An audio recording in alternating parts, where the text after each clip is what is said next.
Gigi. Hello class, this is Gigi. Oops, he doesn't want to be on the camera right now, sorry. Let me show you the other guy. This is Mickey. Say hello, Mickey. He doesn't want to say hello.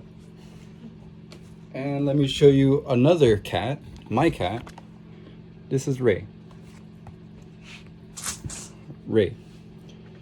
Now between those three cats, who do you think is living the best life? Probably all of them, because one, they have a roof above their head, they get fed whenever they want, they get water, and they get lots of love, correct? Keep that in mind. Now let me show you a cat I feed out in the street. This is Oreo. This is Waffles eating. This is another cat I feed.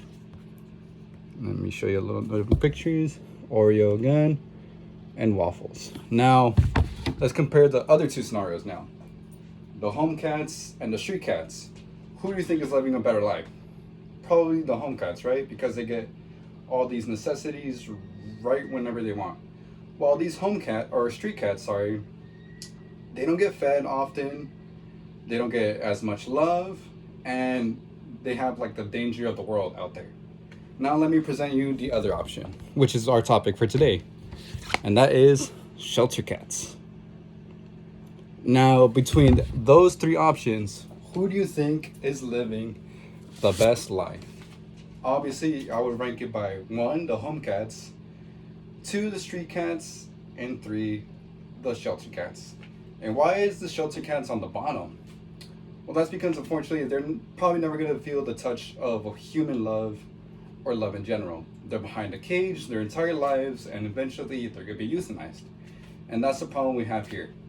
There are way too many cats in shelters, cats and dogs or different animals in shelters. And unfortunately, the problem arises that people are buying animals instead of adopting them. So we will discuss why adopting from a shelter rather than buying from a breeder helps save lives. For this presentation, we'll discuss the problem of shopping for pets instead of adopting them, explain what causes this problem, and present solutions that can help reduce animal homelessness and cruelty. So shopping kills second chances, right? A major problem that is happening all around the world is that millions of animals enter shelters every year, while many people continue to purchase these different animals with those years, and millions of animals, they keep on entering these shelters, and the more that enter, the more are, eventually being killed because there's just no more room for it, right? So people keep on buying these animals from pet stores, and they keep on buying it from these breeders that in turn create more of these animals through breeding, right? According to ASPCA, U.S. Animal Shelter Statistics of 2004, approximately 4.2 million shelter animals were adopted in 2024. Good thing, right? Yet shelters still struggle with overcrowding, and more than 600,000 animals were euthanized due to limited resources and space that they had. When consumers buy pets instead of adopting, they increase the demand for a commercially bred animal, while shelter animals continue waiting for a second chance, an opportunity to be taken to a home. Also, many pets that are sold through pet stores, again, like the process of buying animals, originate from large-scale commercial breeding facilities known as puppy mills. These facilities often prioritize profit over animal welfare, resulting in poor living conditions, inadequate health care, and health problems for the animals. So as a result, shopping for pets can unintentionally support animal cruelty while leaving shelter animals without homes. So if you buy an animal, not only are you not giving an animal from a shelter a second chance, but also you're kind of feeding into the animal cruelty. So now that we understand why shopping instead of adopting is bad, it is important to understand the causes behind the continued demand for commercially consumed pets. So several factors can contribute to the problem of shopping. Many consumers are unaware of where pets come from, the ones from source. Some consumers don't even know where they come from to begin with, and that's on purpose, because according to frightening tricks from the puppy mill industry, October 19, 2023, puppy mills often operate through broken distributors, making it difficult for buyers to trace the origin of a puppy or cat. So let's say this cat has some health issues. You want to know what happened to the cat. So you investigate through where you bought it from, but you can't because they didn't purposely, so you cannot know where they come from. So, pretty bad, right? So pet stores frequently market animals as healthy and responsible bred, even when these animals come from large commercial breeding operations. Second, people are often influenced by convenience and appearance.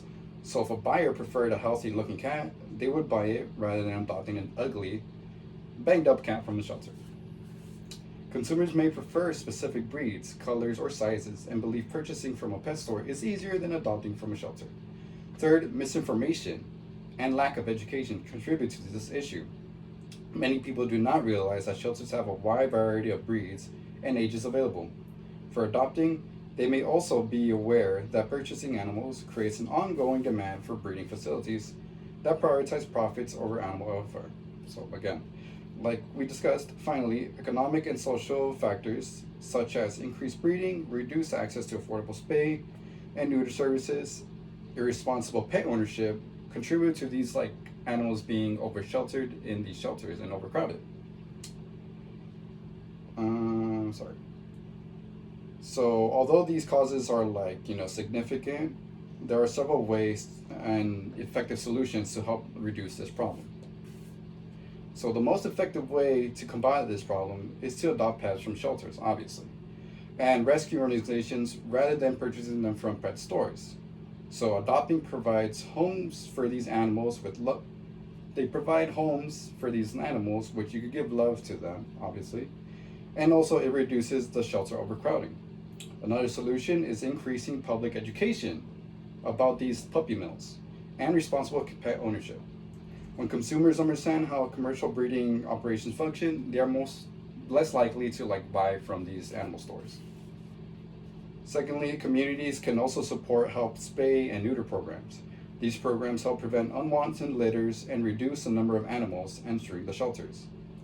Also, lawmakers can strengthen regulations on commercial breeding facilities and expand retail pet sale bans.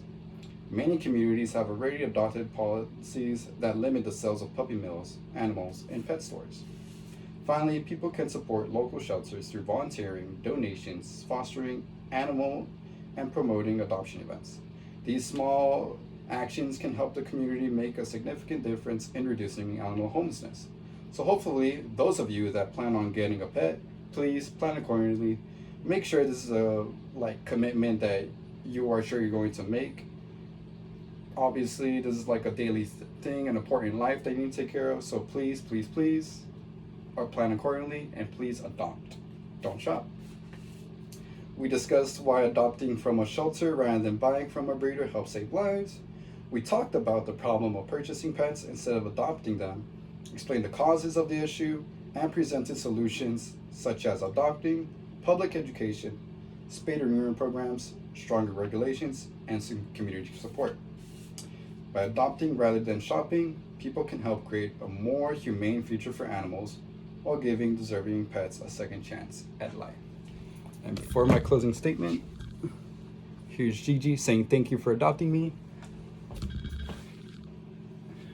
And here's Mickey saying thank you for adopting me.